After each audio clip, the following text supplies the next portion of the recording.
Councilmember items. Number 14, submitted by Councilmembers Brendan and Delglaze, established the Air Traffic Noise Working Group to pursue objectives regarding concerns of increased airplane noise. Either Councilman Brendan or Councilwoman Delglaze, who would like to introduce the item?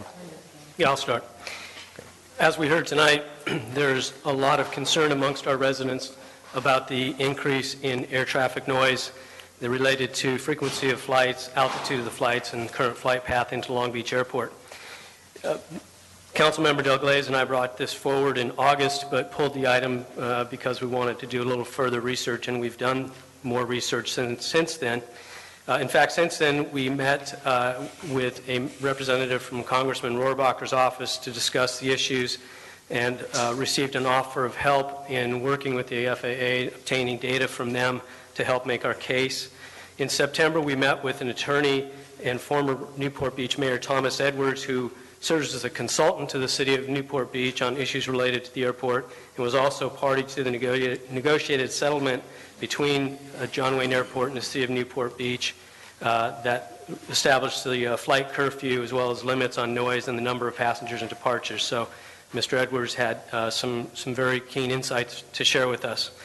In October, we met with the director of the Long Beach Airport and the noise officer from Long Beach Airport, and we learned more about the agreement that exists between the city of Long Beach and Long Beach Airport.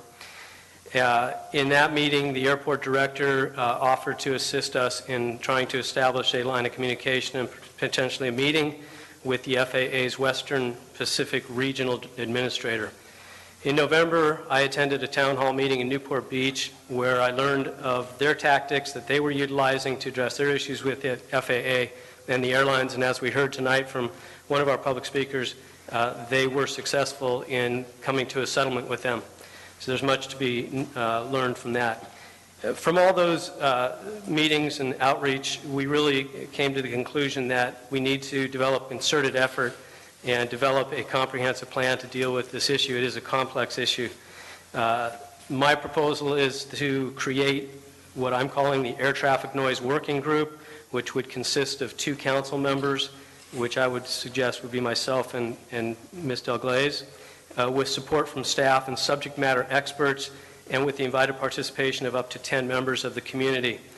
The key objectives for the working group would include, first and foremost, defining and prioritizing the remedies we seek and identifying where the authority and control resides for those remedies. Objective 2 would be to acquire technical information and flight data that supports our case. Item 3 would be to establish a working dialogue with the FAA, the airlines, Long Beach Airport, and any other parties who can help to effect change. We would like to seek voluntary cooperation through collaboration. Key objective number 4, if it is necessary, we would activate a letter writing or email campaign to utilize our community residents on behalf of the city to try and make our thoughts known to the appropriate authorities. Number 5 would be, if necessary, assess the feasibility of legal action. This is just simply to say that if legal action becomes the obvious course, that would have to come back to council, of course, but it would be something that this working group would assess. Objective number 6 would be to conduct a community meeting within 90 days where we can share all that we've learned and all that we know, and to enlist the support of the community in whatever types of campaign we might develop. And then objective number 7 would be just simply to keep the community well informed on this issue with ongoing updates on the city's website. We've heard a lot of things tonight. We've heard from a lot of residents over the last several months. There's intense interest in this matter. I myself live directly under the flight path and have share many of those concerns. We definitely have seen an increase in traffic. We're also seeing flights coming in at way below where they should be. I've been doing a lot of tracking of those flights myself. I find them coming across from the ocean, entering Huntington Beach between over Seacliff Country Club as low as 1,400 feet, and then in some cases actually having to increase their altitude to 1,500 or 1,600 by the time they reach the other end of Huntington Beach and enter the Naval Weapons Station area.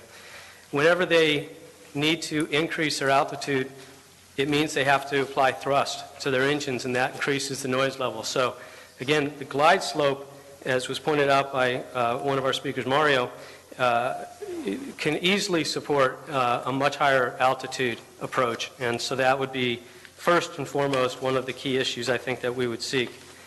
There was an environmental assessment that was done in conjunction with the Metroplex and the Next Gen plan that concentrated the flight path. That environmental assessment is something we need to understand and get clarity on. I've been told that the assumptions were that flights would stay over 3,000 feet, but I've also heard over 4,000 feet over Huntington Beach, and they're routinely coming in between 1,500 and 2,000 feet, especially the JetBlue flights. We'd like to work with JetBlue and develop a dialogue with them to help them be a good neighbor and do what's right. We'd like to develop a dialogue with the FAA to get their support to make sure that the assumptions in the environmental assessment are being honored by the airlines. So those are the reasons, those are the objectives, and defer to Councilwoman Douglas for any further comment. Thank you, Mr. Brendan. I couldn't have said it better myself. I think he covered everything. I just really wanted to acknowledge our residents for your being, I guess, persistent. I know it's been a lot slower than many of you'd like. I would agree with you. Sometimes you get into these things and you don't realize a month goes by and you're still trying to get somebody who you can talk to. So we're very serious about getting this completed. I think we're encouraged, especially with the progress that the City of Newport Beach has made, and we've really reached out to who I believe are some excellent experts in the field. And again, thank you for coming down tonight. When your names were called, I happened to mention to Mr.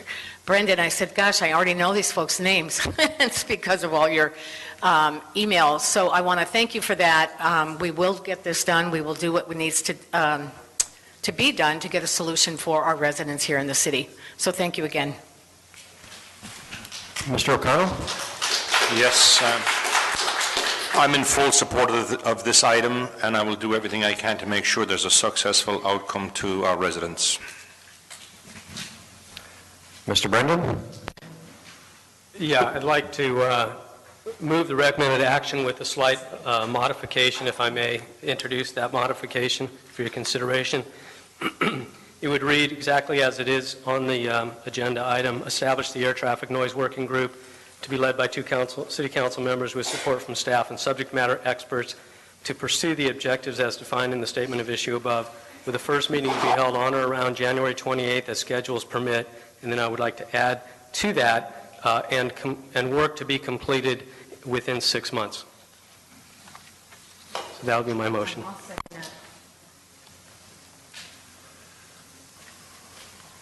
I have a motion and a second. I have my request to speak.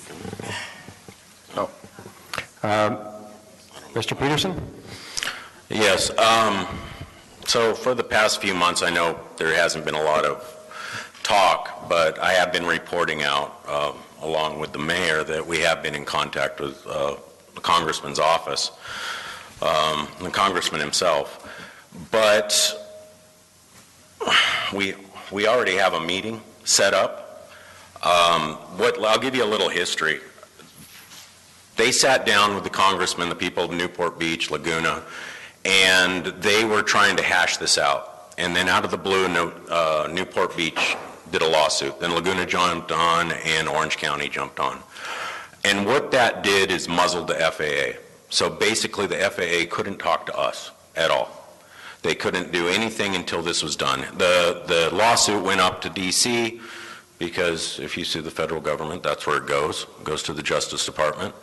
And they said, nope, you go take care of this and come back. So the result of this is mediation between those parties.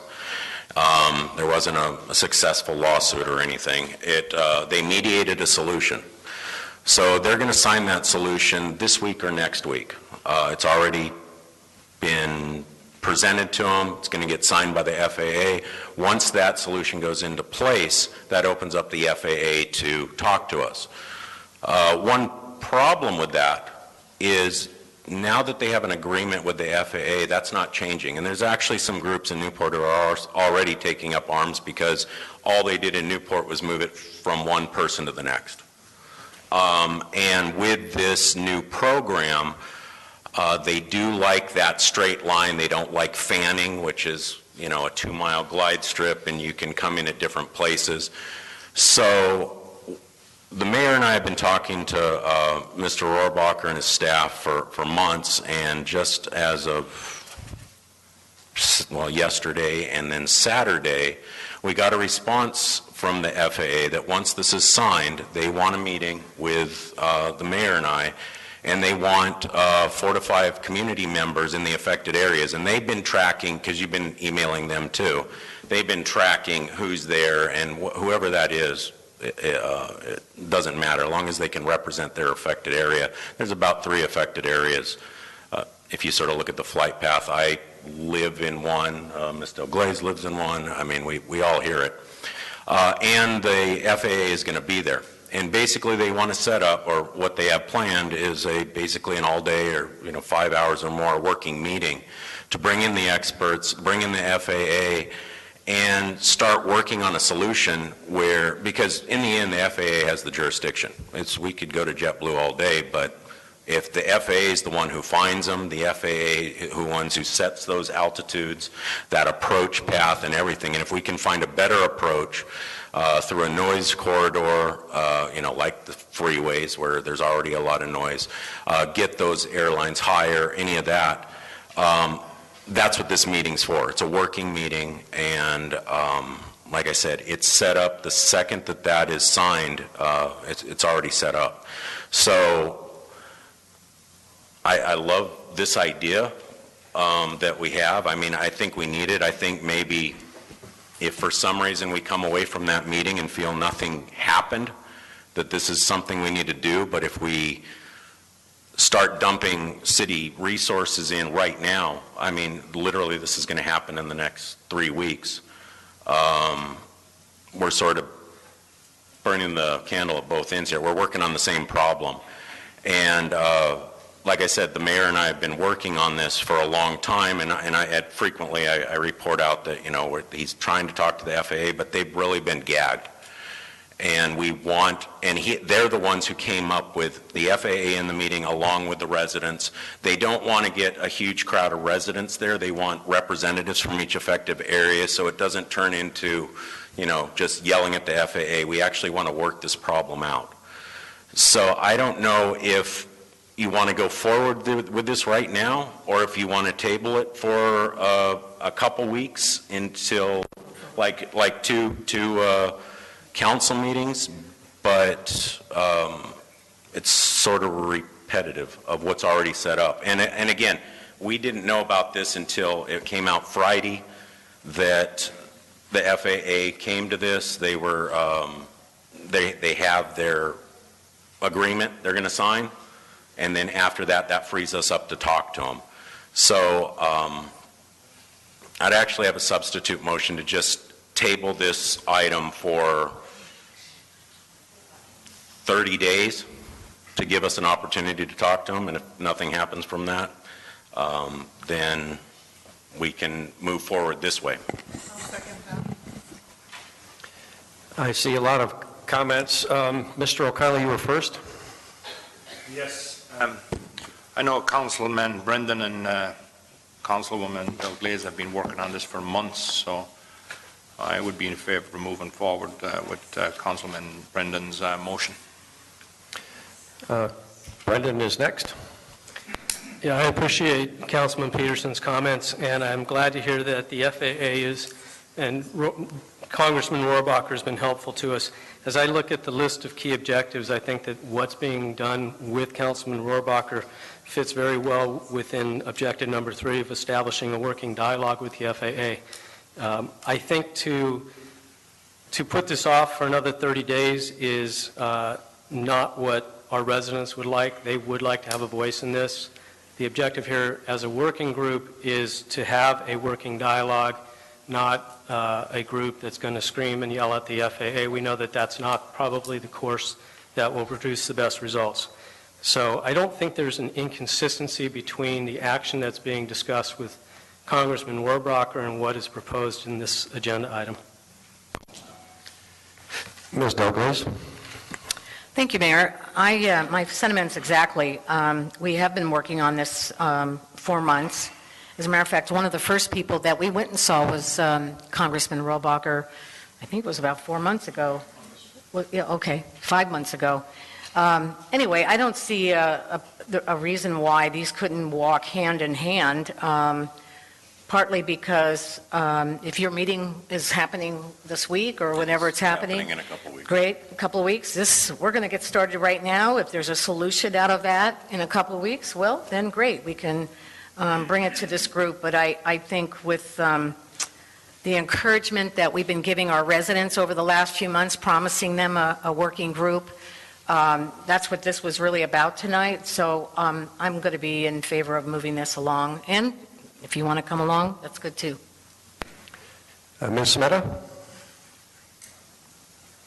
One of my questions for Mayor Pro Tem is the discussion about including community members in this group. Would that be, for instance, some of the people that spoke tonight? Yeah, would this they be want residents here? 4 community members to represent each affected area. They have a map, so there's like the Seacliff area, there's up by St. Bonaventure area, there's the wetlands area. There's you can sort of see a line on the map that they've been tracking. So they want to get those residents in the meeting, and they can be on, if you go forward with this, they can be on both. It's just this one's going to be meeting with the FAA right away. And with those people coming from the community is to, bring solutions. I know one lady we met had a plethora of data, every flight that has flown over her house. And that was one of the things I brought to the congressman. And saying, we have these people who have been tracking all this and the flights and the flight number and where they're going and everything. So that's not throwing that data out, that's bringing it to this meeting and working with it. So, yeah, it could be any of these people, whoever volunteered here, they can volunteer for the other one too. Because there was clearly some people tonight that sounded like had some expertise and obviously a lot of experience with what the problem is. And again, I also want to commend people for coming forward and telling us, keeping a persistence up about wanting to solve this. So I'm not against having the working group either, but I do think it's a good idea to maybe wait until after this meeting, until we start up this other effort. So I would just be in favor of that, not against the working group at all, but just maybe wait until this next meeting can take place. Ms. Hardy? I'm going to go ahead and support the motion as presented by Council Members Brendan and Dalglaze. I feel like by the time a date is set and community members are invited, it'll be close to that meeting time anyway, and the first meeting would be an introductory meeting anyway, announcing this other meeting and how they can participate would be a good idea. If there's opportunities to participate even more, this group would be a good place to start discussing who would be the best representatives to maybe send forward. But by the time an introductory group meets, I think it would be actually better to meet before this other meeting you're talking about, to kind of get them solidified and ready to go. Otherwise, it's just a delay of a month that I don't think is necessary. Well, this is always the hard part.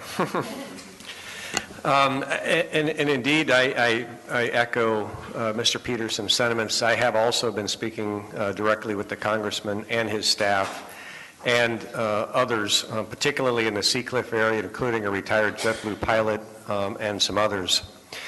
And this is kind of a really good illustration of Politics 101, where only 2 of us or 3 of us can talk to each other, and we can't talk to a 4th one. So what invariably happens is that you find 2 or 3 on parallel paths with the other 2 or 3, and the other 2 or 3 don't know what the other 2 or 3 are doing because we can't talk to each other. So maybe what we get out of this is a double benefit, that maybe we go ahead and approve Brendan and Dalglaze's motion, but Mr. Peterson and I continue to move forward vigorously, and if we get two solutions, we get the same solution, we get a solution ahead of time, I don't see what's wrong with that. So I guess that would be my... Sorry? Yeah, I'll talk after. Okay, go ahead. Yeah, Go ahead, okay, Mr. so what I'll do, I'll pull my motion, and just, your meeting's supposed to be the end of this month? Wasn't it that? 28th of January. 28th. So out of that meeting, if you find 4 volunteers, if not, anyone who out there wants to volunteer, but maybe they can find 4, because we will definitely, yeah, it'd probably be a week after that, we're going to be meeting with them. And like I said, people that, the more knowledge that you have of what's going on, the flights flying over your house and whatnot are going to help, because we will have the FAA there. And maybe from that meeting we can just get a memo of who volunteered, and we'll bring them in. We'll get them an invite. Okay, I have a motion and a second for the original motion, but I forgot who made the motion, who seconded it. I made the motion, but may I speak before we... Yeah, oh, sure, go ahead. Just to address Mr. Peterson's comments, yes, we've received a lot of input from residents who have expressed the unique expertise that they possess that will be helpful to the case. And so we will easily find those 4 and probably the 10 that we've allowed for in this motion.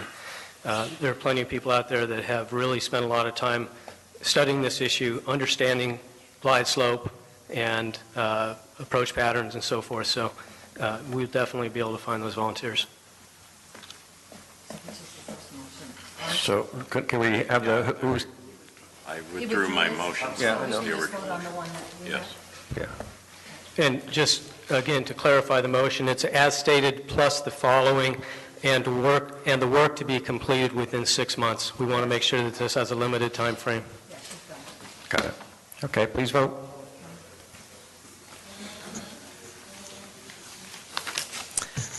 The motion as amended with, and work to be completed within 6 months, passes 7-0.